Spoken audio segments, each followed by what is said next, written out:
All right, so my name's Eric Elliott. I grew up in upstate New York, Kingston, New York to be specific.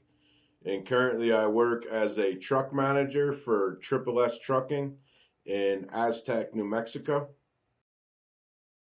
So my role as a driver was I would, you meet in the morning and you do your little safety meeting, and that's where you get assigned your work for the day.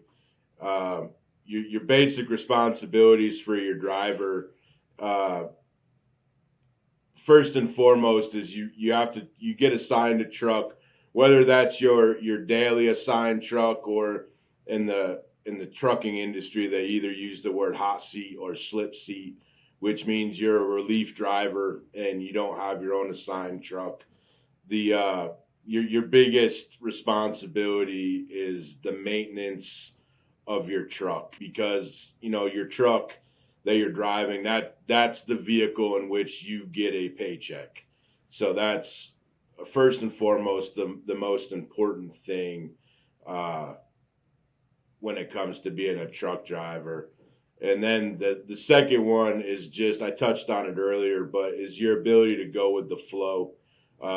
Just because you start off with a few tasks doesn't mean that you're going to finish the day with those same tasks.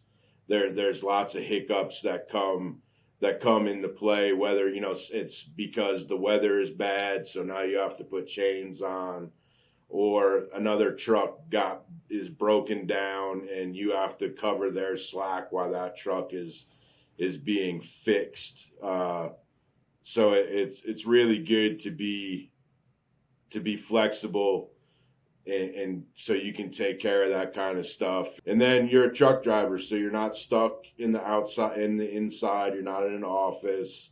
It's a relatively lone worker environment, which I rather enjoy, and the scenery changes every day. The joke was, in truck driving school, they're not teaching the subject, they're teaching the test. And so for my instructor was quite clear that he was teaching us how to pass the test.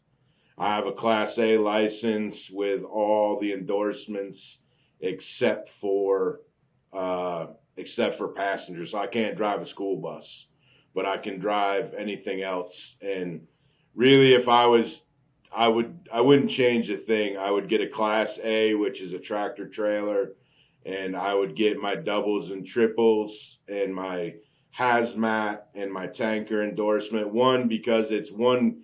If you take them all at once, it's one fee. If you take them individually, you have to pay for each endorsement. So you might as well get them out of the way at once. The hazmat, you don't use it that often, but it is nice to have it, to get it gets your foot in the door a lot quicker, because it already proves that you've passed a pretty rigorous background check with a hazmat license. So there's a lot less legwork that a company has to do. So I grew up in upstate New York, and I went away to a 4 year school to learn or to play football. And I had no business being in college as a freshman, and did everything wrong, even made up a few new things that freshmen can do wrong, and wound up back in my hometown at community college. And one of my best friends from high school was there. So he said he found a college, and that whole process of a formal education, nobody ever told me that like the marketability of that degree. Had I known that you would have needed uh, some serious education above a bachelor's degree, I probably would have chose a different path or been more serious about continuing my education there. But I decided that I would go and try a different career path, but one that I felt really valued hard work and work ethic. So I enrolled at our local community college to get they had at that time, they offered a CDL program. So it was just a 3 month program, and got that. And I wound up getting my license on a Wednesday, and then I saw an ad on Thursday morning for Aztec or Triple S Trucking in Aztec, New Mexico, which is just across the border, and started working here by that afternoon. So it all worked out pretty well for me. My high school experience was great. You know, I played football. I was on the ski team, and for my 14th birthday, my dad told me to get a job. So I had all three of those things going on, and really, I mean, I learned all your basic P's and Q's in high school, but being a student, being an athlete, and then being an employee and having to maintain a certain grade point average to keep, you know, one, to be eligible for sports, but more importantly, to keep my parents off my back. It really, time management.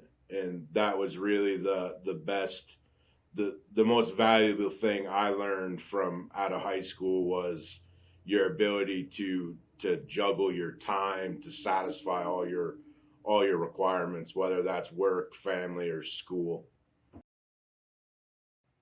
In the real world, the most important thing for me is being on time. I'm a big believer in being on time.